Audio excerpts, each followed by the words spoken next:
তোমরা কি জানো যে তোমাদের পার্সোনালিটি টাইপ কি বা ব্যক্তিত্বের প্রধান যে বৈশিষ্ট্য সেটা কি? নাও যদি আমরা আমাদের পার্সোনালিটি টাইপ সম্পর্কে না জানি তাহলে কি হয়, সেক্ষেত্রে আমাদের মধ্যে একটা কনফিউশন কাজ করে, মানসিক কনফিউশন। আমাদের সাথে অন্য মানুষদের যে সম্পর্ক সেটা কেন খারাপ হচ্ছে বা সেখানে কি দ্বন্দ্ব হচ্ছে সেটা আমরা বুঝতে পারি না, এবং আমরা নিজেদের প্রতি নিজেদের একটা রাগ, ঘৃণা বা নিজের সম্পর্কে নিজের একটা খারাপ চিন্তা বা অনুভূতি সবসময় চলতে থাকে। তো যে এইগুলো থেকে বেরিয়ে এসে নিজেকে বোঝার জন্য সবার প্রথমে আমরা যে জিনিসটা করতে পারি সেটা হচ্ছে কি পার্সোনালিটি টাইপ সম্পর্কে জানা। আজকের ভিডিওতে আমরা কিছু মেন্টাল টেস্টের মাধ্যমে এটা জানার চেষ্টা করব যে আমাদের পার্সোনালিটি কি এবং কত রকমভাবে আমরা আমাদের ব্যক্তিত্বকে জানতে পারি বা এই পার্সোনালিটিকে বুঝতে পারি সেটা আমরা জানব। হ্যালো বন্ধুরা, আমার নাম রুদ্র হামদান বিশ্বাস, আর এটা হচ্ছে আমাদের একটা Bangla YouTube channel the utopia Bangla, যেখানে আমরা ফিলোসফি, সাইকোলজি এবং স্পিরিচুয়ালিটি নিয়ে আলোচনা করি।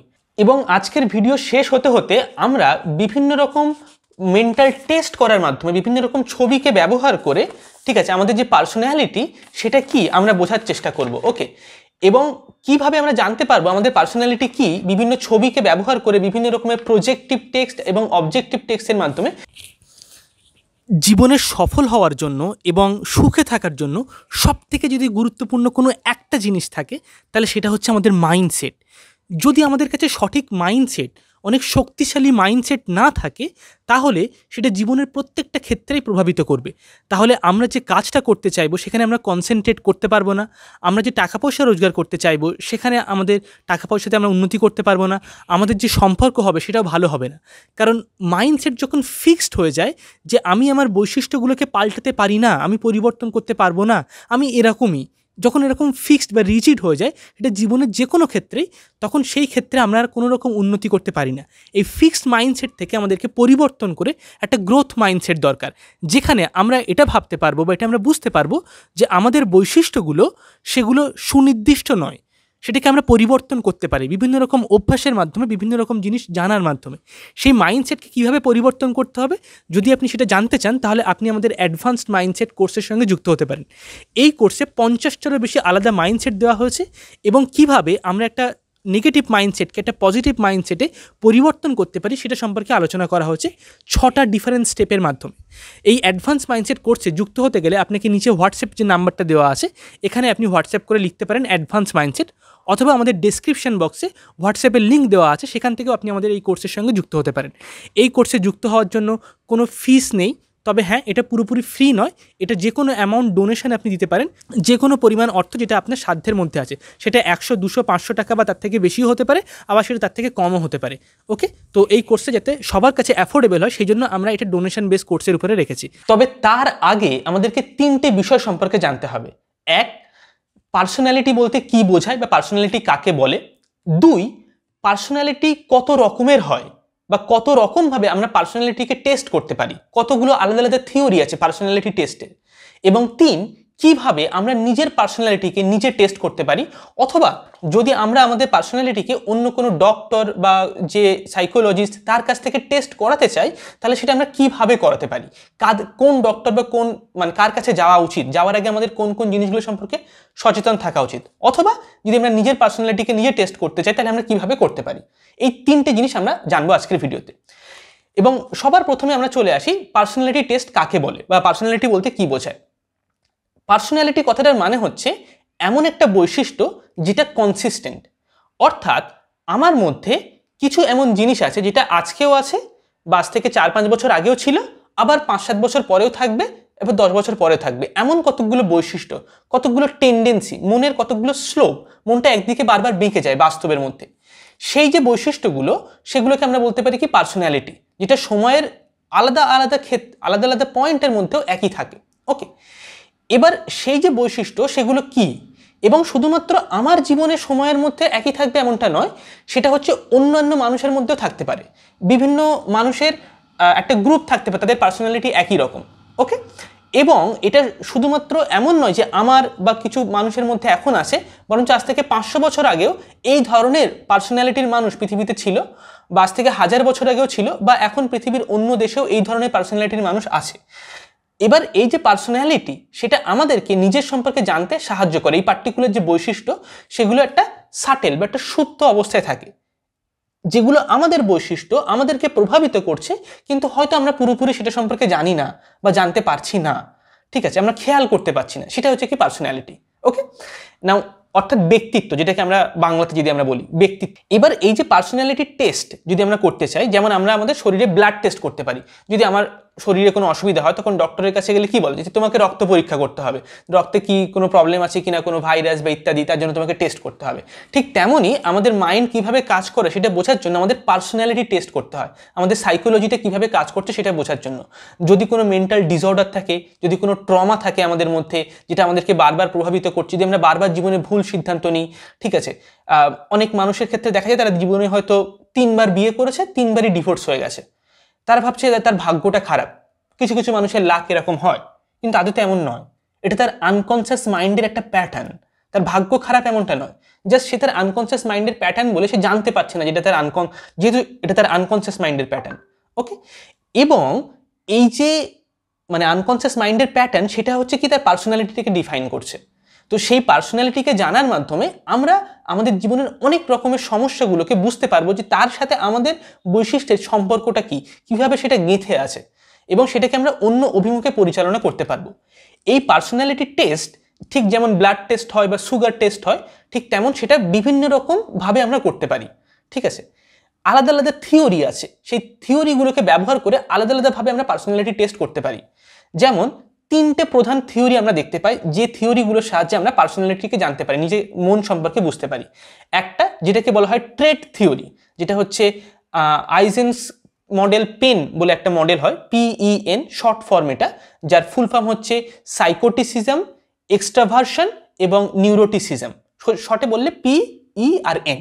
ওকে, তো এই একটা মডেল যেটা হচ্ছে ট্রেট থিওরি। মানে কি, আমাদের জন্মগতভাবে কিছু এমন বৈশিষ্ট্য আছে যেটা জন্মের সময় থেকে আছে, যেটাকে আমরা পাল্টাতে পারবো না। এই যে ট্রেট থিওরি, এটা হচ্ছে বায়োলজিক্যাল যে সায়েন্স আমরা পড়ি তার উপরে বেসড, তার উপরে থেকে সেখান থেকে এই ট্রেট থিওরিটা উঠে এসেছে। এই ট্রেট থিওরিকে কাজে লাগিয়ে আমরা পার্সোনালিটি টেস্ট করতে পারি। এবার এই ট্রেট থিওরি কিছু অসুবিধা আছে। অসুবিধাটা হচ্ছে এটাই যে ট্রেট থিওরিতে আমরা বেশিরভাগ সময় এমনটা দেখতে পাই যে আমাদের মাইন্ড ফিক্সড। ট্রেট থিওরি এটা বলে না যে আমার পার্সোনালিটিকে আমি চেঞ্জ করতে পারবো। হ্যাঁ, হয়তো পারবো, বাট খুব সামান্য।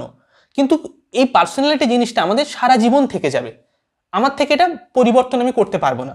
ফিক্সড জিনিস, একটা ফিক্সড ট্রেড আমার মধ্যে আছে, একটা বৈশিষ্ট্য। ওকে, যেটা হচ্ছে ড্রব্যাক। এই এবার কোনো পেশেন্ট যার হয়তো কোনো একটা অসুবিধা আছে, সাইকোলজিক্যাল বা কোনো প্রবলেম আছে, তাকে যদি একজন ডক্টর এই কথাটা বলে যে তুমি তোমার পার্সোনালিটিকে চেঞ্জ করতে পারবে না, সারা জীবন তোমাকে এটা মানে সহ্য করতে হবে বা বেয়ার করতে হবে তোমার এই বৈশিষ্ট্য বা এই টেন্ডেন্সিটাকে, সেটা খুবই মানে একটা খারাপ বিষয়। মানে সেটা খুবই একটা মানে হোপলেস, একটা নিরাশাবাদী জিনিস হয়ে গেল, যেখানে কোনো আশা নেই, সে নিজেকে পরিবর্তন করার বা সেটাকে উতরে যাওয়ার কোনো সম্ভাবনা দেখতে পাচ্ছে না। ওকে, তো ট্রেট থিওরি থেকে আমরা যখন পার্সোনালিটি টেস্ট করি তখন সেখানে এই একটা ড্রব্যাক আমরা দেখতে পাই। দ্বিতীয় আরেক রকমের থিওরি আছে, যেটাকে আমরা বলতে পারি কি সাইকো অ্যানালিটিক থিওরি, যেখানে আমরা প্রজেক্টিভ টেস্ট করি।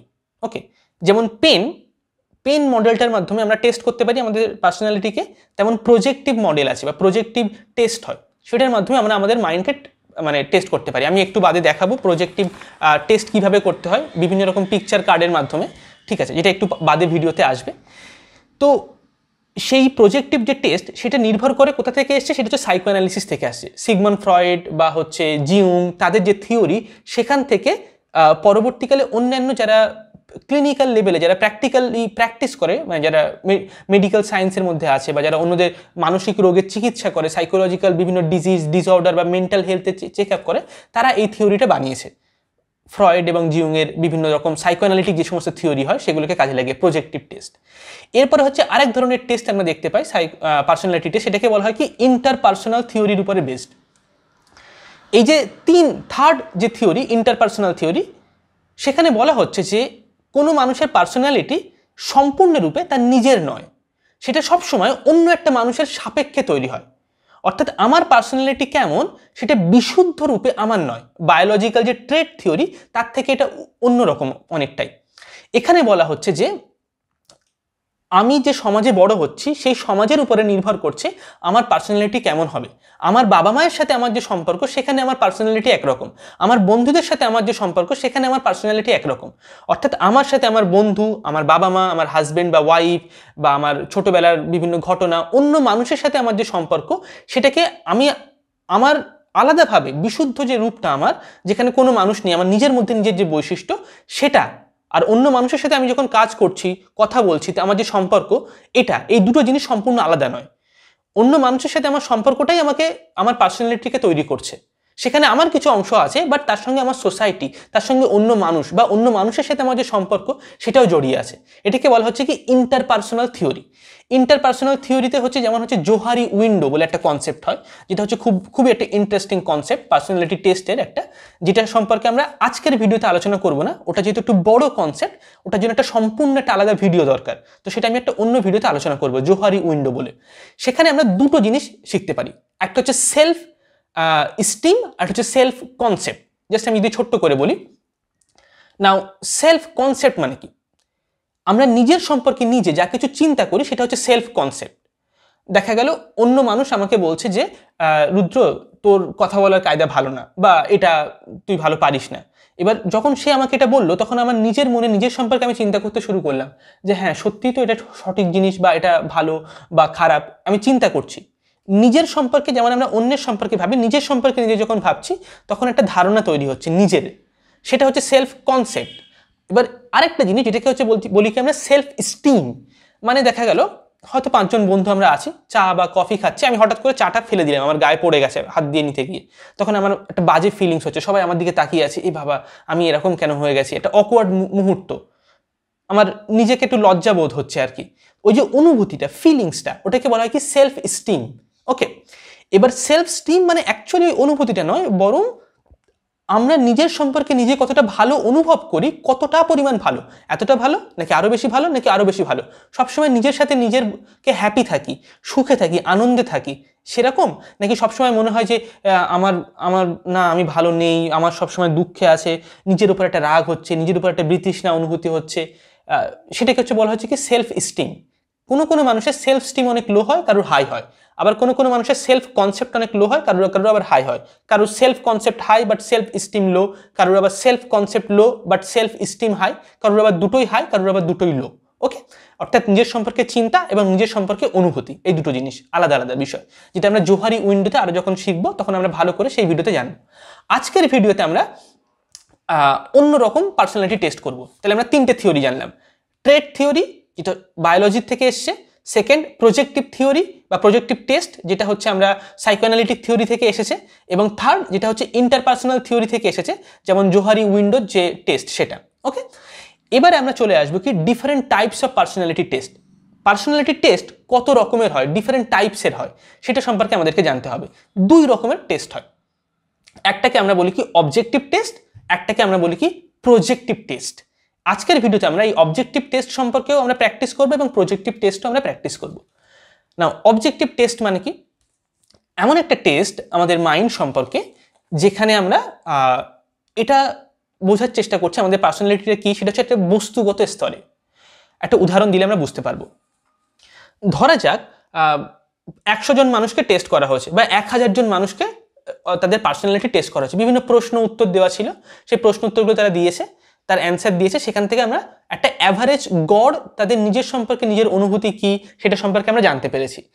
এবার এই যে 1000 জন মানুষ সম্পর্কে আমরা টেস্ট করলাম, সেটা করার পর আমরা একটা স্যাম্পেল পেলাম যে সমাজে বেশিরভাগ মানুষের একটা গড়, একটা অ্যাভারেজ, তারা নিজের সম্পর্কে নিজে কি অনুভব করে বা কি চিন্তা করে। এবার দেখা গেল আপনার একটা পার্সোনালিটি টেস্ট করা হলো, এবার আপনার যে পার্সোনালিটি টেস্ট করা হলো সেটা সেই অ্যাভারেজের থেকে কত বেশি উপরে আছে, কত বেশি নিচে আছে, তার উপরে নির্ভর করে আপনার পার্সোনালিটিটাকে নির্ধারণ করা হবে। এবার প্রথম যে আমরা স্যাম্পেলটা কালেক্ট করছি টেস্ট করার জন্য সমাজের সমস্ত মানুষের থেকে, সেই স্যাম্পেলটা যত বেশি বড় হবে তত এই টেস্টটা ভালো হবে। এবং এর ফলে এই যে অবজেক্টিভ টেস্ট, এটাতে একটা সুবিধা আছে কি, আমরা অ্যাকচুয়ালি এখানে স্কোরিং করতে পারি, অর্থাৎ নাম্বার দিতে পারি, যে যেমন আমার ওজন কত। এটা বোঝার জন্য কি আমাকে মানসিকভাবে জিনিসটা বুঝতে হয় না, বরঞ্চ আমি বলতে পারি আমার ওজন 60 কেজি, 70 কেজি ইত্যাদি। ঠিক আছে, বা যদি আমি কোনো একটা ফর এক্সাম্পল আমার হাইট কত, একটা নাম্বারের মাধ্যমে বুঝতে পারি। কিন্তু পার্সোনালিটি এটাকে আমরা সংখ্যার মাধ্যমে কি করে বুঝবো? এই যে অবজেক্টিভ টেস্ট, সেখানে আমরা সংখ্যার মাধ্যমে এটা বুঝতে পারি। একদম এক্স্যাক্টলি আমরা কতগুলো নাম্বার দিয়ে জানতে পারি যে আমরা আমাদের পার্সোনালিটিটা ঠিক কোথায় দাঁড়িয়ে আছে সমাজের সাপেক্ষে। ওকে, তো এটা একটা সুবিধা। কিন্তু এই অবজেক্টিভ টেস্টের একটা অসুবিধা হচ্ছে এটাই যে এই টেস্টের ক্ষেত্রে আমরা মানে একটা অত্যন্ত একটা নির্দিষ্ট স্ট্রাকচার আছে, একটা খুব গঠন আছে, তার বাইরে এটা যেতে পারে না। সেটা সেই গঠনের বাইরে এটা বার হতে পারে না। আপনার মনের একদম গভীর সত্তার মধ্যে যে অনুভূতিগুলো আছে, একদম মনের অন্তঃসত্ত্বারও অন্তর্নিহিত অবস্থায় যে ফিলিংসগুলো আছে, যে চিন্তা বা আবেগগুলো, যেগুলো হয়তো আপনি নিজেও জানেন না, যেগুলো সামাজিক প্রেক্ষাপটের থেকে অনেক অনেক আলাদা, সেই অনুভূতিগুলো, যেগুলো মানে আপনার গভীর যে ফ্যান্টাসিগুলো আছে, সেগুলো সম্পর্কে এই টেস্টের মাধ্যমে আমরা কখনোই জানতে পারবো না বা বুঝতে পারবো না। কারণ এটা অত্যন্ত বেশি সুনির্দিষ্ট একটা গঠন, যে গঠনের মধ্যে একটা ধরা বাঁধা একটা নির্দিষ্ট পরিধির মধ্যে আমরা সবার পার্সোনালিটিটাকে বোঝার চেষ্টা করছি, যে এই এই স্ট্রাকচার আছে, এই এই গঠন আছে, আমরা নাম্বার দিয়ে দিয়ে বোঝার চেষ্টা করছি। এটা হচ্ছে কি অবজেক্টিভ টেস্ট। সাবজেক্টিভ টেস্ট মানে কি হয়? যেখানে আমরা একজন ডক্টর এবং একজন পেশেন্ট, তারা ডক্টর পেশেন্টের পার্সোনালিটিকে বোঝার চেষ্টা করে সাবজেক্টিভলি, মানসিকভাবে, তার অনুভূতি কী, তার ফিলিংস কী, তার আবেগ কী। যেমন একজন হাজব্যান্ড এবং ওয়াইফ যখন তারা তাদের জীবনে 30 বছর একসঙ্গে কাটায়, তখন তাদের জীবনে একে অপরের মনের ভেতরে কি চলে, সে কোনটাকে পাল্টাতে পারে না, তার কোন খারাপ বৈশিষ্ট্যগুলো বা কোন ভালো বৈশিষ্ট্যগুলো, এগুলো সম্পর্কে না তারা দুজনেই জানে খুব ভালো করে। তারা আস্তে আস্তে বুঝতে পারে। যেমন একটা মা তার সন্তানকে খুব ভালো করেই বোঝে, ঠিক আছে, কিন্তু মা জানে না সেই তার সন্তানের খারাপ বৈশিষ্ট্যগুলোকে পুরোপুরি কিভাবে চিকিৎসা করতে হবে, কারণ মার মেডিকেল সায়েন্সের কোনো রকম নলেজ নেই বা সাইকোলজির কোনো রকম নলেজ নেই, মায়েদের সেটা থাকে না, ঠিক আছে। কারণ মা হচ্ছে নর্মাল একটা মানে একটা জেনারেলাইজ জিনিস, আমাদের সবার বাবা মা আছে।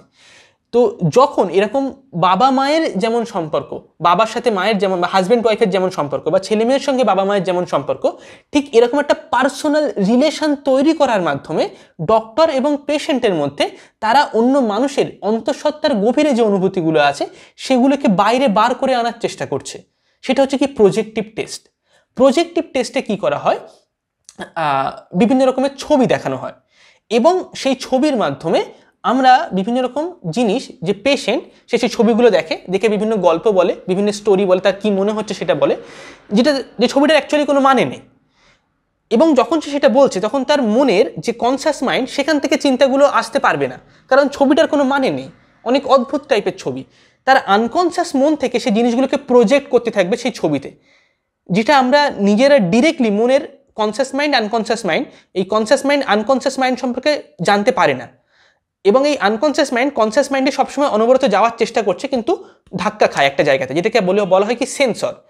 যেহেতু সে ধাক্কা খাচ্ছে, যেতে পারছে না, তখন সে বাইরের জগতে প্রজেক্ট হয়ে যায়। যেমন আমরা হাতের শ্যাডো বা ছায়া ফেললে দেয়ালে লাইট ফেললে হাতের ছায়া পড়ে, ঠিক তেমন আনকনসিয়াস মাইন্ডের চিন্তা, অনুভূতি, আবেগ প্রজেক্ট হয় বাইরের কোনো মানুষের উপরে, বাইরের কোনো বস্তুর উপরে, বিভিন্ন জিনিসের উপরে বিভিন্ন সময়, যখনই সে সুযোগ পায় নিজেকে প্রজেক্ট করার, ঠিক আছে। তার কতগুলো টেন্ডেন্সি বা তার কতগুলো রূপ আছে। এবার সেই প্রজেকশনের মাধ্যমে সে যখন সেই ছবি বা বিভিন্ন জিনিসের উপরে প্রজেক্ট করবে, তখন ডক্টর সেই প্রজেকশনগুলোকে অ্যানালিসিস করার মাধ্যমে তার আনকনসিয়াস মাইন্ডে যে জিনিসটা আছে সেটাকে বোঝার চেষ্টা করবে। সে যখন যেটা প্রজেক্ট করছে সেটা আলাদা জিনিস হবে, আর তার আনকনসিয়াস মাইন্ডে যেটা আছে সেটা আলাদা।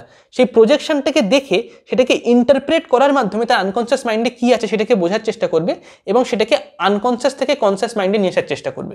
এটাকে বলা হয় কি প্রজেক্টিভ টেস্ট। ওকে, না অবজেক্টিভ টেস্ট বিভিন্ন রকম insurance policy, banking system, political system বা বিভিন্ন মিলিটারি যে টেস্ট হয়, কাউকে একটা এজেন্ট আকারে অন্য দেশে পাঠানো হচ্ছে কোনো একটা সিক্রেট অপারেশনের জন্য, তখন অবজেক্টিভ টেস্ট বেশি ব্যবহার করা হয়। কিন্তু ক্লিনিক্যাল লেভেলে কোনো মানুষের মানসিক রোগ যখন সুস্থ করতে হয়, তখন এই দুই রকমের যে টেস্ট সেটার কম্বিনেশনকে ব্যবহার করা হয়, যাতে করে আরও অ্যাকুরেসিটা অনেক বেশি হয়। কারণ মাইন্ড সম্পর্কে আমরা পুরোপুরি বস্তুগতভাবে বুঝতে পারবো না, বায়োলজির মতো করে এটা বুঝতে পারবো না, ম্যাথামেটিক্সের মতো করে এটা বুঝতে পারবো না। কারণ মাইন্ড হচ্ছে একটা ফ্লুইডের মতো, একটা লিকুইডের মতো, জল যেমন চলে, ঠিক আছে, একটা স্ট্রাকচার বা গঠন আছে এমনটা নয়। তো সেই জন্য সেটা সম্পর্কে বোঝা বা জানা আরও অনেক কঠিন হয়ে যায়। ওকে, এবারে হচ্ছে আমরা জানতে পারি টেস্টের দুটো বৈশিষ্ট্য সম্পর্কে। একটাকে বলা হয় টেস্ট রিলায়েবিলিটি, আর একটাকে বলা হয় কি প্রেডিক্টিভ ভ্যালিডিটি। ওকে, নাও এই টেস্ট রিলায়েবিলিটি মানে কি, অর্থাৎ কোনো একটা পার্সোনালিটি টেস্ট সেটা করার পর সেটা কতটা সঠিক, সেটা কতটা সঠিকভাবে আমাদের পার্সোনালিটিকে নির্বাচন করতে পারছে, বিচার করতে পারছে, সেটাকে বলা হচ্ছে কি টেস্ট রিলায়েবিলিটি। এবার ধরা যাক আমি আমার ওজন মাপলাম, আমার ওজন হচ্ছে 70 কেজি, তারপর আমি 15 মিনিট বাদে আমি আবার আমার ওজন মাপলাম, এবার দেখতে পাচ্ছি কি আমার ওজন দেখা গেল 170 কেজি। এবার এটা তো হতে পারে না যে আমার ওজন আমি মাপছি এখন 15 মিনিটের মধ্যে আমার ওজন 170 কেজি হয়ে গেছে, মানে 100 কেজি বেড়ে গেছে, এরকম হতে পারে না। তার মানে কি, অর্থাৎ যে পদ্ধতির মাধ্যমে আমি এটাকে পরিমাপ করছি সেই পদ্ধতিটা খারাপ, সেই পদ্ধতির মধ্যে কোনো ভুল আছে, গলদ আছে। এই জিনিসটাকে বলা হচ্ছে টেস্ট রিলায়েবিলিটি, অর্থাৎ কতটা কনসিস্টেন্ট জিনিসটা। আজকে আমি পার্সোনালিটি টেস্ট করলাম, তারপর আমি 2 দিন বা 3 দিন বাদে গিয়ে আবার আমার পার্সোনালিটি টেস্ট করলাম, এবার দুটো রেজাল্ট টেস্ট করার পরে আলাদা আলাদা আসছে। তার মানে কি, আমি যে পদ্ধতিটাকে ব্যবহার করেছি টেস্ট করার জন্য সেটা সঠিক পদ্ধতি নয়। ওকে, অর্থাৎ সময়ের সাপেক্ষে, সময়ের স্তরে স্তরে যেটা কনসিস্টেন্ট থাকবে, একই রেজাল্ট আমাকে দেবে, সেটা হচ্ছে কি টেস্ট রিলায়েবিলিটি। সব টেস্ট, সমস্ত পার্সোনালিটি টেস্টের টেস্ট রিলায়েবিলিটি হাই হয় না। অনেক টেস্ট থাকে যেগুলো টেস্ট রিলায়েবিলিটি অনেক লো। একরকম টেস্ট তুমি করলে, তারপর 1 সপ্তাহ বাদে আবার টেস্ট করবে, তোমার অন্যরকম পার্সোনালিটি বার হবে, যেটা অনেক ভেগ হয়, অনেক জেনারেলাইজড হয়, যে অ্যাংজাইটি টেন্ডেন্সি অনেক বেশি তোমার। এবার এটার কোনো মানে হয় না, কারণ সব মানুষেরই অ্যাংজাইটি টেন্ডেন্সি বেশি। তো আমি টেস্ট করার পর যদি এরকম একটা জিনিস জানতে পারি যেটা কমন, তাহলে আমি আমার সম্পর্কে কি জানলাম, সে অ্যাংজাইটির রূপটা কি, কেমন, কেন হয়, কিভাবে হয়, অন্য মানুষদের থেকে তার রূপের আলাদা আলাদা বিষয় কোথায়, সেগুলো আমাকে জানতে হবে। তাহলে একটা বৈশিষ্ট্য আমরা জানতে পারছি কি টেস্ট রিলায়েবিলিটি। দ্বিতীয় জিনিস আমাদেরকে জানতে হবে কি প্রেডিক্টিভ ভ্যালিডিটি। এই প্রেডিক্টিভ ভ্যালিডিটি মানে হচ্ছে অ্যাকুরেসি অফ মেজারমেন্ট, অর্থাৎ যার পার্সোনালিটিকে আমরা টেস্ট করছি তার পার্সোনালিটি টেস্ট করার পর সেটা কতটা অ্যাকুরেট, কতটা অথেন্টিক হয়েছে। অর্থাৎ আমি যদি ধরা যাক আপনার পার্সোনালিটিকে টেস্ট করি, ঠিক আছে, তাহলে এমন কোনো কিছু আমাকে বলতে হবে যেটা আপনার ভবিষ্যতে মানে একটা সিমটম ঘটবে। যেমন ধরুন, যদি আপনার ফর এক্সাম্পল সুগার লেভেল অনেক হাই থাকে, তার মানে হচ্ছে আপনার পরবর্তীকালে যদি আপনি ওষুধ না খান তাহলে এই সিমটম হতে পারে। ওকে, যদি আপনার লিভারে কোনো ড্যামেজ থাকে, সেটা আমি টেস্ট করে জানলাম যে আপনার লিভার ড্যামেজ আছে, আপনার কোনো একজন ডক্টর জানলো, তাহলে সে এটা বলতে পারবে যে আপনার লিভারে ড্যামেজ আছে, তার মানে কি আপনার আপনি যে খাবার খাবেন সেটা ঠিকভাবে হজম হবে না, আপনার বাথরুমের প্রবলেম হবে, ডাইজেস্টিভ সিস্টেমে বিভিন্ন রকম প্রবলেম হবে, আপনার পেটে ব্যথা করবে, বিভিন্ন রকম অসুবিধা হবে, ঠিক আছে, বা বাথরুম হবে না, বা অনেক বেশি পরিমাণে বাথরুমে যেতে হবে, ইত্যাদি ইত্যাদি। অর্থাৎ আমি বলতে পারছি আগে থেকে এই টেস্টটা করার ফলে আপনার সিমটম কি হবে। ঠিক তেমনই সাইকোলজিক্যাল টেস্টের ক্ষেত্রেও কি প্রেডিক্টিভ ভ্যালিডিটি মানে আমাকে আগে থেকে টেস্টটা করার পর আমি বলতে পারবো যে আপনার জীবনে এর পরবর্তীকালে মানসিক জীবনে কি ধরনের ঘটনা ঘটতে পারে, যে আপনার অ্যাংজাইটি অনেক হাই থাকবে, বা আপনার এই জিনিসটা লো থাকবে, বা এটা এরকম ঘটতে পারে। কোনো একটা সিমটম, আপনার মধ্যে একটা ফোবিয়া আছে বা ফোবিয়া থাকবে, বা ম্যানিয়া আছে, বা একটা হিস্টোরিক বিহেভিয়ার থাকতে পারে, ঠিক আছে, বা একটা অবসেশন থাকবে, যে কোনো রকমের একটা সিমটম সম্পর্কে আমি আগে থেকে বলতে পারবো, যেটা হওয়ার আগে থেকে, বা হয়তো এতদিনও হচ্ছিল সেটা হয়তো আপনি খেয়াল করেননি, ঠিক আছে, এটা হচ্ছে প্রেডিক্টিভ ভ্যালিডিটি। এবং এই প্রেডিক্টিভ ভ্যালিডিটির মানে কি না, সবসময় প্রেডিক্টিভ ভ্যালিডিটি থাকলেই যে হবে এমনটা নয়। যেমন ধরা যাক আমার কাছে কেউ একজন পার্সোনালিটি টেস্ট করতে এসেছে, এবার আমি বললাম তার ওজন হচ্ছে দেখা গেল 70 কেজি, ঠিক আছে, সেই মানুষটার আমি বললাম তোমার পার্সোনালিটি হচ্ছে 70 কেজি ওজনের মানুষের মতো, ঠিক আছে। এবার সে হয়তো 2 ঘন্টা বা 2 দিন পরে সে আবার তার ওজন মাপলো, তার ওজন 2 দিন পরে 70 কেজি থাকবে, কম বা বেশি হবে না, এত তাড়াতাড়ি ওজন কম বেশি হয় না। তো তখন আমি বললাম হ্যাঁ দেখো তোমার ওজন এখনও সেম আছে, তোমার পার্সোনালিটি এখনও সেম আছে 70 কেজি ওজনের মানুষের মতো। অর্থাৎ আমি পার্সোনালিটিটাকে জুড়ে দিলাম অন্য একটা জিনিসের সাথে, 70 কেজি ওজন, এই ঘটনার সাথে পার্সোনালিটিটাকে আমি জুড়ে দিলাম। তোমার পার্সোনালিটি কেমন না 70 কেজি ওজনের মানুষদের মতো, যতজন মানুষের 70 কেজি ওজন আছে তাদের যেমন পার্সোনালিটি তোমারও তেমন পার্সোনালিটি। তাহলে কি এখানে হচ্ছে টেস্ট রিলায়েবল, অর্থাৎ এখনও তোমার পার্সোনালিটি যেমন আছে 1 সপ্তাহ 2 সপ্তাহ পরে তুমি টেস্ট করলে সেই একই পার্সোনালিটি তুমি পাচ্ছ, রিলায়েবল, কনসিস্টেন্সি আছে। কিন্তু তার মানে এটা নয় যেটা ভ্যালিড, তার মানে এটা নয় যে প্রেডিক্টিভ ভ্যালিডিটি সেম আছে, ঠিক আছে, এটা রিলায়েবল হচ্ছে না। অর্থাৎ কোনো পার্সোনালিটি টেস্টের সেটা ভালো টেস্ট তখনই হবে যখন সেটা একই সাথে তার প্রেডিক্টিভ ভ্যালিডিটি অনেক হাই থাকবে, আগে থেকে আমরা বলতে পারবো তার সিমটমগুলো কী হবে, সেটা ফিউচারটাকে প্রেডিক্ট করতে পারবো কিছু কিছু পার্টিকুলার সিমটম, এবং টেস্ট রিলায়েবিলিটি সেটা অনেক হাই হবে, অর্থাৎ কনসিস্টেন্সি থাকবে। আজকে টেস্ট করলাম, তারপর 1 মাস বাদে টেস্ট করলাম, সেটা পুরোপুরি পাল্টে যাচ্ছে, একদম অন্য রকম হয়ে যাচ্ছে, এটা হবে না। ওকে, দুটো জিনিস যখন হাই থাকবে তখন সেটা হচ্ছে একটা ভালো পার্সোনালিটি টেস্ট। যদি কোনো একটা না থাকে তাহলে সেটা ভালো পার্সোনালিটি টেস্ট নয়।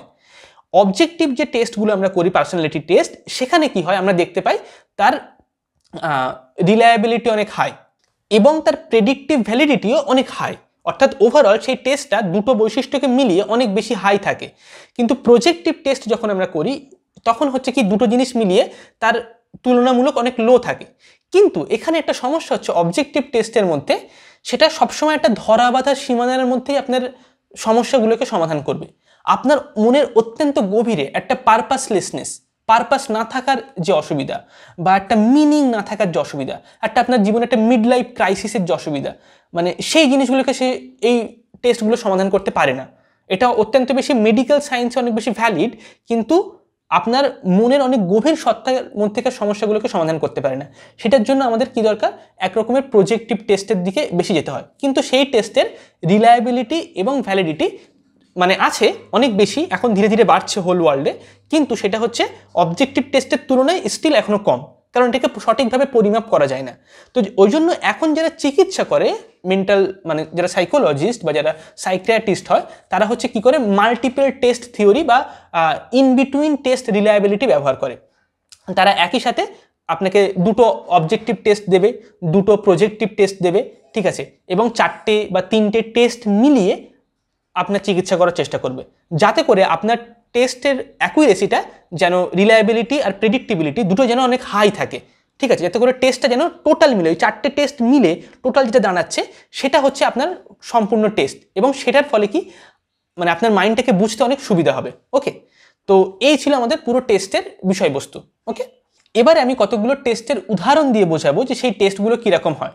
যেমন একটা টেস্ট আছে যেটাকে বলা হয় MMPI পার্সোনালিটি অ্যাসেসমেন্ট টেস্ট। ওকে, এই MMPI পার্সোনালিটি অ্যাসেসমেন্ট টেস্টটা কীরকম, এই যে এখানে ধরা যাক একটা প্রশ্ন দেওয়া আছে, ঠিক আছে, একটা লাইন লেখা আছে, এই লাইনটা ট্রু নাকি ফলস আপনাকে সেটা বলতে হবে। এই রকম অনেকগুলো লাইন আপনার কাছে দেওয়া থাকবে। যেমন এখানে লেখা আছে কি, I have done dangerous things just for the thrill.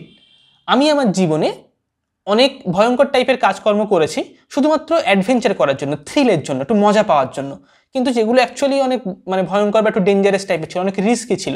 অনেকে রাফ ড্রাইভিং করে যখন বয়স কম থাকে, 21-22 বছরের ছেলেমেয়েরা রাস্তায় খুব স্পিডে 100 কিলোমিটার মানে 120 কিলোমিটার স্পিডে গাড়ি চালিয়ে যাচ্ছে, একটা থ্রিল, একটা মজার জন্য। তো এরকম জিনিস আমি জীবনে করেছি অনেক। ট্রু নাকি ফলস সেটা আপনাকে বলতে হবে। এরকম আপনার কাছে প্রায় 500টারও বেশি কোশ্চেন দেওয়া থাকবে। সেই সমস্ত প্রশ্নগুলোকে আপনার ট্রু ফলস বলতে হবে, এবং সেই প্রশ্নগুলোর মধ্যে কি থাকবে, এটা হচ্ছে কি MMPI test, MMPI personality test এটা। ওকে, সেই 500টা প্রশ্নের মধ্যে কি থাকবে, কিছু প্রশ্ন একই রকমের সিমিলার প্রশ্ন থাকবে, জাস্ট ঘুরিয়ে ফিরিয়ে দেওয়া থাকবে।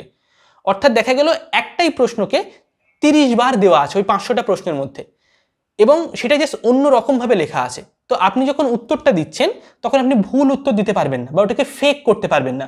আপনি একবার ফেক করতে পারেন, দুবার ফেক করতে পারবেন, কিন্তু 30 বার আপনি ভুল উত্তর দিতে পারবেন না ট্রু ফলস বারবার করে দেওয়ার সময়। ওকে, এবং যার ফলে ওই 30টা প্রশ্ন দেখে আমরা বুঝতে পারবো ওই পার্টিকুলার জিনিসে আপনার মানসিক টেন্ডেন্সিটা কেমন।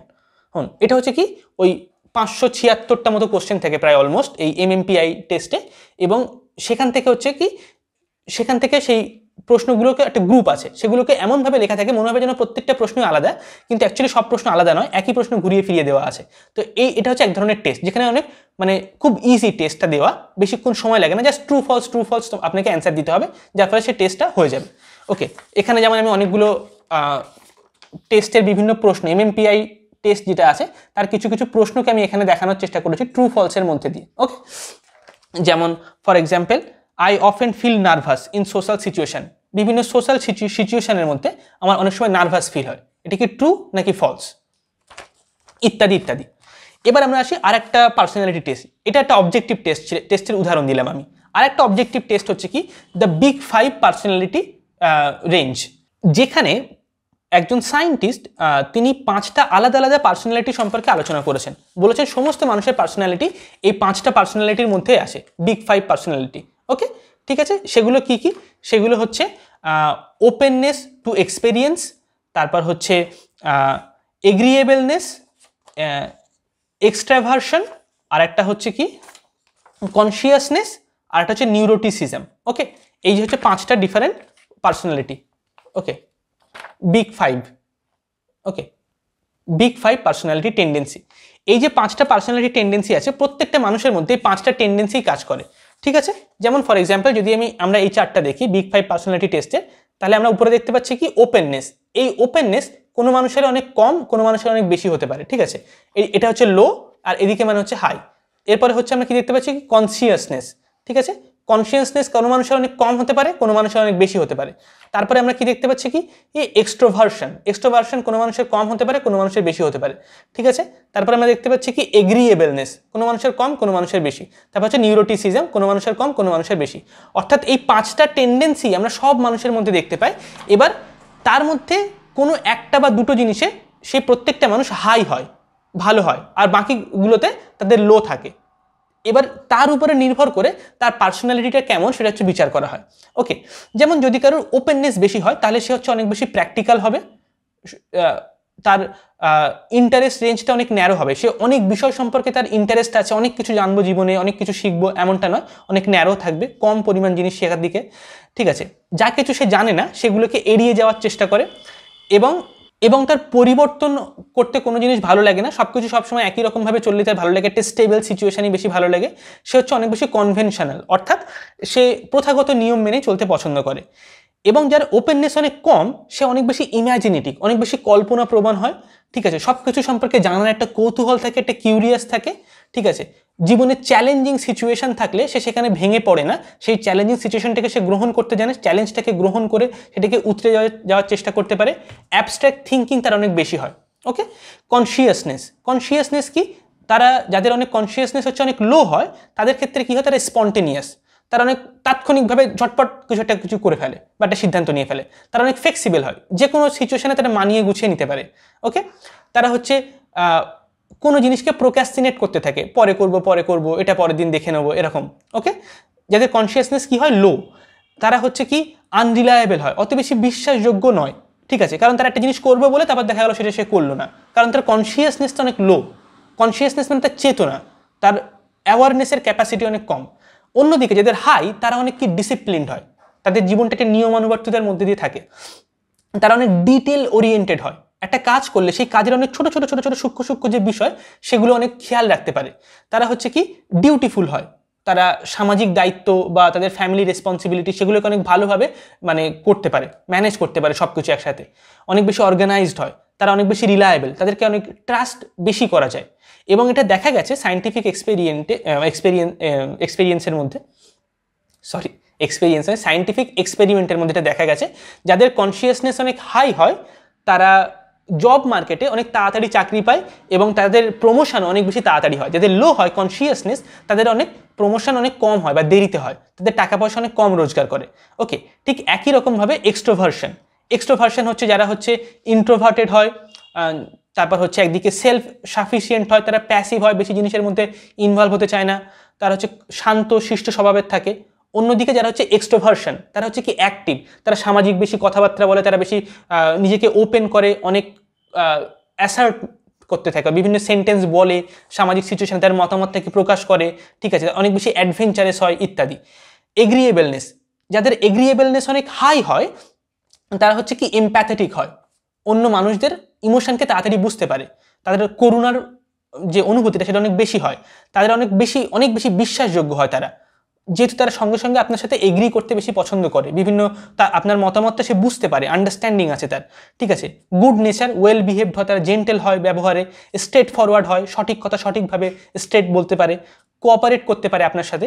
যারা এগ্রিয়েবলনেস যাদের অনেক কম হয় তারা হচ্ছে ইন্ডিপেন্ডেন্ট হয়, তারা অন্য কারোর উপর নির্ভরশীল নয়, তারা হচ্ছে খুব ক্রিটিক্যাল মাইন্ডেড হয়, সব কিছু খুব সূক্ষ্মভাবে বিচার করতে পারে, ঠিক আছে, অনেক বেশি ডোমিনেন্ট হয়, অনেক বেশি অ্যান্টাগনিস্টিক হয়, কোনো সময় তাদের ব্যবহার বা সিদ্ধান্ত দেখে আপনার একটু ভিলেন মনে হতে পারে, ঠিক আছে।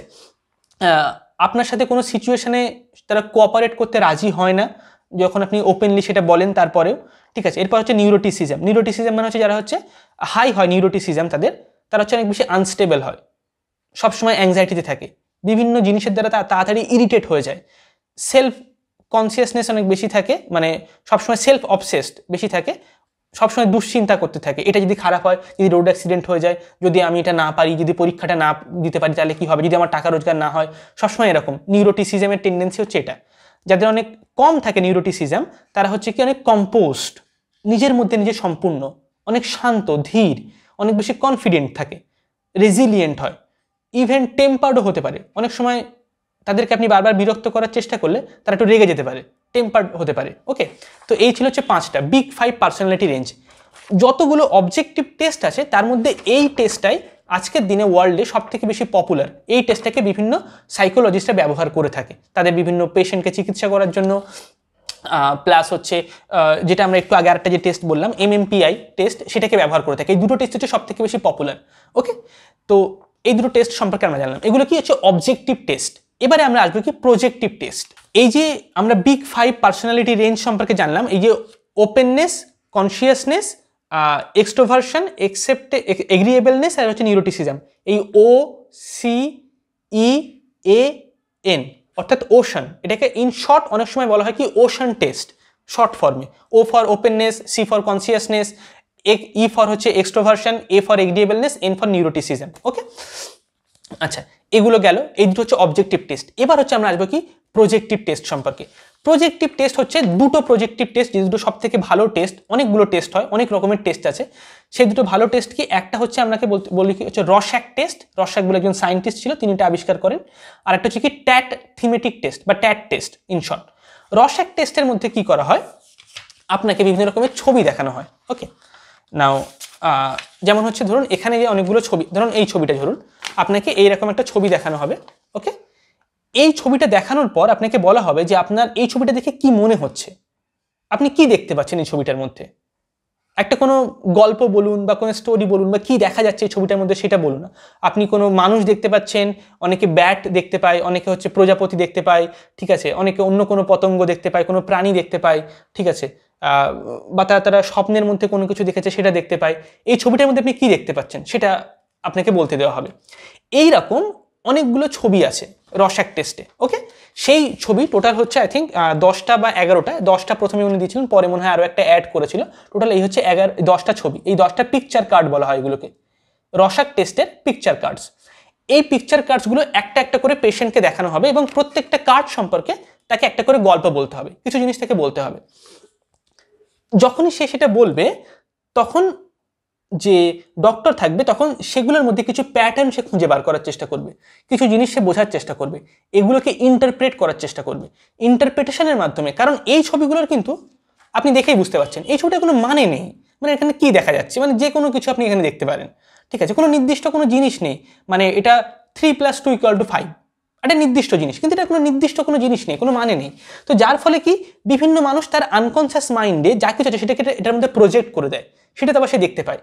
অনেকক্ষণ দেখতে থাকলে বা ভাবতে থাকলে কোনো একটা নির্দিষ্ট জিনিস আপনি দেখতে পাবেন এবং ওটাই সত্যি বলে আপনার মনে হতে শুরু করবে।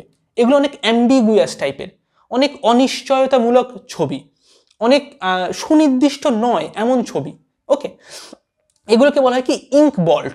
10টা ইঙ্ক বল্ট এখানে আপনাকে দেখানো হবে। তারপর সেগুলো সম্পর্কে আপনার কি মতামত সেগুলো মানে আপনাকে রিপোর্ট করতে হবে, লিখতে হবে, বা আপনার যে ডক্টর থাকবে তাকে বলতে হবে। বলার পর ডক্টর সেগুলোর হচ্ছে মানে লিস্ট নেবে, সেগুলো চেক আপ করবে, করে সে ইন্টারপ্রেট করবে আপনার পার্সোনালিটিটা কেমন সেটা জানার চেষ্টা করবে, করে তার একটা ইন্টারপ্রিটেশন দেবে। সেই ইন্টারপ্রিটেশন দেওয়াটা অত্যন্ত difficult task, extremely difficult task. মানে একজন ডক্টরকে যেমন অনেক বছর পড়াশোনা করতে হয় ব্রেন ট্রান্সপ্ল্যান্ট করার জন্য, বা নিউরোসার্জন যারা হয়, ঠিক আছে, হার্ট ট্রান্সপ্ল্যান্ট যারা অপারেশন করেন, শরীর কেটে একজনের হার্ট সেখানে একটা মানে অন্য কোনো জিনিস বসানো, বা একজনের হার্ট মানে ট্রান্সপ্ল্যান্ট করা, ঠিক আছে, ইটস এ ভেরি ডিফিকাল্ট, মানে একটা মেশিনের মাধ্যমে সেগুলো করা, মানে খুবই কঠিন কাজ আর কি। ব্রেন সার্জারি খুবই ডিফিকাল্ট টাস্ক। তো এই ইন্টারপ্রিটেশনও সেই রকম একদম এক্সট্রিমলি ডিফিকাল্ট কাজ আর কি। কারণ যে কোনো পেশেন্ট যে কোনো কিছু বলতে পারে, তার যে কোনো রকমের ট্রমা থাকতে পারে, তার আনকনসিয়াস মাইন্ডে কী আছে কেউ জানে না, সে নিজেও জানে না, মানে একদম ইউনিক একটা জিনিস আর কি। তো সেই মানুষটাকে বোঝা অতটা সহজ নয়। এটা হচ্ছে কি রসাক টেস্ট। রসাক টেস্ট অনেক 1930-35 সাল সেই সময়কার, আমার এক্স্যাক্টলি মনে নেই, সেই সময় উনি এটা তৈরি করেছিলেন। এরপরে হচ্ছে কি ট্যাট টেস্ট বলে একটা টেস্ট আছে যেটা খুবই পপুলার, আমার বেশ ভালো লাগে ট্যাট টেস্ট জিনিসটা। ট্যাট টেস্টে আপনাকে এরকম কিছু ছবি দেখানো হবে। এই ছবিটা আপনি দেখুন, যেমন ফর এক্সাম্পল এখানে দুটো মেয়ে আছে। এবার এই ছবিটা দেখার পর আপনাকে বলতে হবে একটা স্টোরি, একটা গল্প। এই ছবিটাতে আপনি কি দেখতে পাচ্ছেন? এই মেয়েটা আরেকটা মেয়ের সঙ্গে কি গল্প করছে? তারা কি মা এবং তার মেয়ে, নাকি হচ্ছে বাড়ির কাজের মহিলা এবং তার মালিক, নাকি অন্য কিছু, এরা বড় লোক গরিব, একটা গল্প, একটা স্টোরি আপনাকে বলতে হবে, কোনো নির্দিষ্ট স্টেটমেন্ট না, একটা স্টোরি বলতে হবে। এবং আরেকটা ছবি যেমন দেখুন ট্যাট টেস্টের থেকে এই একটা ছবি, এই ছবিটা দেখে আপনার কি মনে হচ্ছে, এখানে কি ঘটনা ঘটছে, একটা গল্প আপনাকে বলতে হবে। এটা হচ্ছে ট্যাট টেস্ট। আর একটু আগে যে ইঙ্ক বোল্টগুলো দেখালাম যেমন হচ্ছে এগুলো, এটা হচ্ছে কি রসাক টেস্ট, দুটো আলাদা আলাদা টেস্ট, আলাদা আলাদা সায়েন্টিস্ট দুজনে মানে তৈরি করা। এবার ট্যাট টেস্টে এরকম অনেকগুলো ছবি আছে, সেই ছবিগুলোতে আপনি যখন স্টোরি বলবেন, সেই স্টোরিটাকে ইন্টারপ্রিটেশনের মাধ্যমে আপনার সাইকোলজি বা আপনার পার্সোনালিটিটা কি সেটা বোঝার চেষ্টা করা হবে। যেমন এই ছবিটাকে দেখুন, এটা দেখে কিছু বোঝা যাচ্ছে ছবিটাতে অ্যাকচুয়ালি কী ঘটনা ঘটছে। প্রত্যেকটা ছবি এরকম ব্ল্যাক অ্যান্ড হোয়াইটে দেওয়া থাকবে এবং মানে নির্দিষ্ট কোনো জিনিস ছবিটার মধ্যে নেই। অনেকের কাছে মনে হয় এটা হচ্ছে বাবা এবং এটা তার ছেলে, বাবা ছেলে মারা গেছে তাই দুঃখ প্রকাশ করছে। কারোর মনে হয় একজন ডক্টর এবং একজন পেশেন্ট আছে, কারোর মনে হয় কি একজন একজনকে মারার চেষ্টা করছে। ঠিক আছে, যেমন ফর এক্সাম্পল আমার একজন স্টুডেন্ট ছিল, তাকে যে কটা ছবি দেখানো হয়েছিল 2 বছর আগের কথা, তখন আমি কিছু পার্সোনালিটি টেস্ট করতাম আর কি। তো দিল্লিতে থাকতো একজন, একটা 28-29 ইয়ার্স ওল্ড, তখন আমার থেকে তার বয়সও বেশি ছিল। তাকে যে কটা টেস্টে আমি দেখি, যে কটা মানে ছবি দেখিয়েছি, পিকচার কার্ডস বলে এগুলোকে, ট্যাট টেস্টের পিকচার কার্ডস, প্রত্যেকটা পিকচার কার্ডের শেষে আইদার একজন আরেকজনকে মেরে ফেলছে, নাহলে কেউ সুসাইড করছে, আর নাহলে একজন একজনকে টর্চার করছে, এরকম কোনো একটা জিনিস সে বলছে। মানে এই মানুষটা এই মানুষটাকে মারছে বা মেরে ফেলতে আসছে, এরকম death related, torture related, violence related কোনো না কোনো জিনিস, প্রত্যেকটা গল্পের শেষে তার ভায়োলেন্স আসছে। অর্থাৎ তার জীবনে ভায়োলেন্স জিনিসটা খুবই ইম্পর্টেন্ট। এরকম যদি 10টা পিকচার কার্ড দেখানো হয়, প্রত্যেকটা যে আপনি স্টোরি বলবেন, সেই স্টোরিগুলো আপনার থেকে বাইরে বার করে আনা, উগরে নিয়ে আসা, যেন আপনি গল্পটা বলতে পারেন গুছিয়ে ঠিকঠাকভাবে, সেগুলোকে লেখা, নোট ডাউন করা বা তাকে লিখতে দেওয়া সেই পেশেন্টকে। তারপর কোনো ডেরিভেটিভস বা সেই গল্পের মধ্যেকার কোনো খণ্ড, একটা অংশ যেটা প্রত্যেকটা মানে প্রত্যেকটা গল্পের মধ্যে সেম জিনিস বারবার উঠে আসছে, একই জিনিস বারবার উঠে আসছে, তার মানে ওটা হচ্ছে আপনার জীবনের সাথে খুব ওতপ্রোতভাবে জড়িয়ে আছে, আপনার ছোটবেলার ঘটনার সাথে জড়িয়ে আছে। তো ওই ডেরিভেটিভসগুলোকে খুঁজে বের করা এবং তারপর সেটাকে ইন্টারপ্রিটেশনের মাধ্যমে হচ্ছে সেই পেশেন্টের পার্সোনালিটি কি সেটা বোঝা। এটাকে বলা হচ্ছে কি প্রজেক্টিভ টেস্ট। প্রজেক্টিভ টেস্ট অত্যন্ত বেশি ডিফিকাল্ট এবং মানে হিউজ পরিমাণে ট্রেনিং ছাড়া এই টেস্ট করা যায় না। এবং মানে এই টেস্টগুলো যারা কি করে, যারা ডক্টর হয়, তাদেরকে অনেক হিউজ পরিমাণে পড়াশুনো করতে হয়, তারপর এটাকে প্র্যাকটিস করতে হয়, ট্রেনিং নিতে হয়। মানে প্রায় 2 বছর 4-5 বছরের ট্রেনিং হচ্ছে এনাফ নয় আর কি এরকম। এবং যারা টেস্ট করে না তারা সাথে সাথে এটা ভুলে যায় কিছুদিন বাদে। এবং প্রজেক্টিভ টেস্ট হচ্ছে এমন, যত দীর্ঘ সময় ধরে আপনি করবেন তত বেশি ভালো। 1 বছর 2 বছর আপনি টেস্ট করছেন, এটা একটা আপনার লাইফস্টাইলের পার্ট হতে হবে। তাহলে কি একটা সময় পরে গিয়ে কারোর ক্ষেত্রে সেটা অনেক তাড়াতাড়িও হয়ে যেতে পারে, 4 মাস 6 মাসের মধ্যে, কারোর ক্ষেত্রে সেটা 2 বছর টাইম লাগতে পারে। আপনার মনের একদম গভীর সত্তার মধ্যে যে ট্রমাগুলো আছে, আপনার একদম ক্রাইসিসগুলো আছে, সেগুলো সম্পূর্ণরূপে নির্মূল হয়ে যায় এই টেস্টের মাধ্যমে। এখানে কি হয়, ডক্টর এবং পেশেন্টের মধ্যে একটা পার্সোনাল রিলেশন তৈরি হয়, যেমন বাবা মায়ের সঙ্গে ছেলে মেয়ের বা হাজব্যান্ড এবং ওয়াইফের, যার ফলে বাবা মা এবং ছেলে মেয়ের মধ্যে যে সম্পর্কের মধ্যে যে ট্রমাগুলো ছিল, বা দেখা গেল ছোটবেলায় হয়তো বাবা কোনোদিনও মেরেছিল বা হয়তো কোনো রকম মনোমালিন্য ঘটেছিল, তো বাবার উপরে একটা আনকনসিয়াস মাইন্ডে কোনো একটা রাগ আছে, একটা ঘৃণা আছে। তাহলে যে ডক্টর, তার সঙ্গে যখন আপনি চিকিৎসাতে বসবেন, টেস্টে বসবেন, মানে ক্লিনিক্যাল থেরাপিতে যখন বসবেন অ্যাকচুয়ালি, তখন আপনার সেই রাগটা কোনো না কোনো একটা সময় ডক্টরের উপরে ট্রান্সফার হয়ে যাবে। যদি আপনার বাবার প্রতি অনেক বেশি ভালোবাসা থেকে থাকে, তাহলে একটা এমন সময় আসবে যখন আপনার সেই ভালোবাসাটা ডক্টরের উপরে ট্রান্সফার হয়ে যাবে। আপনার আনকনসিয়াস মাইন্ডে যে সমস্ত মানে চিন্তাগুলো, কনসেপ্টগুলো, আইডিয়াসগুলো আটকে আছে, সেগুলো প্রজেক্ট হবে বা হচ্ছে ট্রান্সফার হয়ে যাবে ডক্টরের উপরে, যার ফলে ডক্টর এবং পেশেন্টের যে রিলেশনশিপ, সেটা অনেক পার্সোনাল রিলেশনশিপ তৈরি হয়ে যায়। দুজন মানুষ, একজন মানুষ আরেকজন মানুষকে বোঝার চেষ্টা করছে এমন। আর এটা অত্যন্ত আধুনিক একটা কনসেপ্ট, এটা সিগমন্ড ফ্রয়েডের মানে থিওরি, তার দেওয়ার পরে এই কনসেপ্টগুলো এসেছে। যদিও ট্যাট টেস্ট এবং রসাক টেস্ট ফ্রয়েডের থিওরির থেকে অনেক অনেক দূরে দাঁড়িয়ে আছে, জিউংয়ের থিওরির থেকে অনেক অনেক দূরে দাঁড়িয়ে আছে, কিন্তু ওই পথধারার মধ্যে থেকে অনেক রকমের টেস্ট বেরিয়ে এসছে। তার মধ্যে হচ্ছে ট্যাট টেস্ট, রসাক টেস্ট একটা। অরিজিনাল ফ্রয়েড যেমনভাবে টেস্ট করতো, সেটা আরোই ডিফিকাল্ট জিনিস, সেটা সম্পর্কে আমরা অন্য কোনো ভিডিওতে আলোচনা করব, ফ্রয়েডের পার্সোনালিটি থিওরি কেমনভাবে ফ্রয়েড টেস্ট করতো সেটা নিয়ে। তো এই ছিল আমাদের সমস্ত টেস্টগুলো সম্পর্কে আলোচনা। এবার এখানে কতকগুলো জিনিস সম্পর্কে আপনাকে সচেতন থাকতে হবে। সবার প্রথম 1 নম্বর হচ্ছে কি, যে শুধুমাত্র অবজেক্টিভ টেস্টের মাধ্যমে আপনি মানুষকে পুরোপুরি বুঝতে পারবেন না, শুধু প্রজেক্টিভ টেস্টের মাধ্যমে পুরোপুরি বুঝতে পারবেন না। তাহলে এখন সায়েন্টিস্টরা যেটা করে, 2 রকমের টেস্ট কম্বাইন করে, মিশিয়ে টেস্ট করে, যেটা সব থেকে বেস্ট উপায়। 2, প্রত্যেকটা টেস্টের কিছু সীমাবদ্ধতা আছে। অবজেক্টিভ টেস্ট আপনার মনের একদম গভীরে যেতে পারে না, প্রজেক্টিভ টেস্ট পারে, কিন্তু এটা ইন্টারপ্রেটিভ। আপনি এই ছবিটা দেখে যে গল্পটা বললেন, সেটা যদি আমি আপনার ডক্টর হই, তাহলে যেভাবে ইন্টারপ্রেট করব, এটার মানে আপনার কি, ঠিক আছে? আপনি দেখা গেল এই ছবিতে যে সম্পর্ক দুজনের মধ্যে যেটা বলছেন, আমি ভাবছি এখানে হচ্ছে আপনি আছেন এবং এটা আপনার বাবা, কিন্তু মানে আপনি হয়তো আপনার এই ছবি আপনি বলছেন যে এটা বাবা এবং এটা তার ছেলে, আপনি এমন একটা গল্প বলেছেন। একজন ডক্টর সে হয়তো ইন্টারপ্রেট করলো এইভাবে যে আপনি নিজেকে বাবার সাথে আইডেন্টিফাই করেন। অন্য একজন ডক্টর সেই গল্পটাকে এইভাবে ইন্টারপ্রেট করতে পারে, আপনি নিজেকে ছেলের সাথে আইডেন্টিফাই করেন। আপনার বয়স দেখা গেল এখন হয়তো 40 বছর, তাহলে আপনার ছেলে আছে, আবার আপনার বাবাও বেঁচে আছে, ঠিক আছে?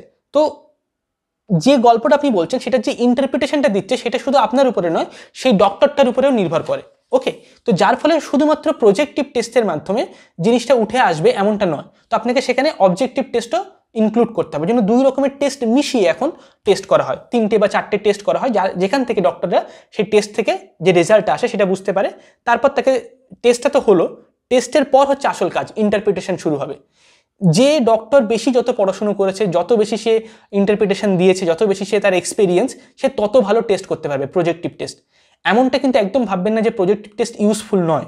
এমন অনেক সমস্যা আছে মানুষের, এমন অনেক ঘটনা, এমন অনেক জটিলতা থাকে মনের, যেটা অবজেক্টিভ টেস্ট জীবনে ধরতেই পারবে না। প্রজেক্টিভ টেস্ট ছাড়া সেটা সমাধান করা সম্ভবই নয়।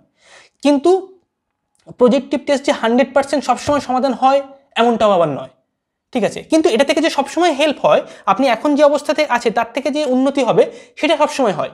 কিন্তু যে সমস্যাটা আপনি সমাধান করতে চাচ্ছেন, সেটা যে একটা নির্দিষ্ট টাইম ফ্রেমের মধ্যে হবে, নির্দিষ্ট ভাবে একটা হবে, সুগঠিত নিয়মে হবে, সেরকম ব্যাপার নেই, কোনো ফর্মুলা নেই এখানে, যেহেতু এখানে দুজন মানুষের পার্সোনাল এক্সপিরিয়েন্সটাকে ব্যবহার করা হচ্ছে। ওকে, তাহলে দুটো টেস্টেরই কিছু লিমিটেশন আছে, কিছু সীমাবদ্ধতা আছে, কিছু ভালো দিক আছে। আপনাকে আরও একটা জিনিস মনে রাখতে হবে যে অনলাইনে আপনি যে সমস্ত বিভিন্ন ইউটিউবাররা বিভিন্ন টেস্ট করতে দেয়, বা হচ্ছে অনেক ওয়েবসাইটের লিঙ্ক আমি চাইলে ডেসক্রিপশনে দিয়ে দিতে পারি, আপনি সেখানে গিয়ে টেস্ট করতে পারেন। কিন্তু এই যে টেস্টগুলো অনলাইনে যত টেস্ট অ্যাভেলেবেল আছে, সেগুলো হচ্ছে শুধুমাত্র এন্টারটেনমেন্ট পারপাসের জন্য।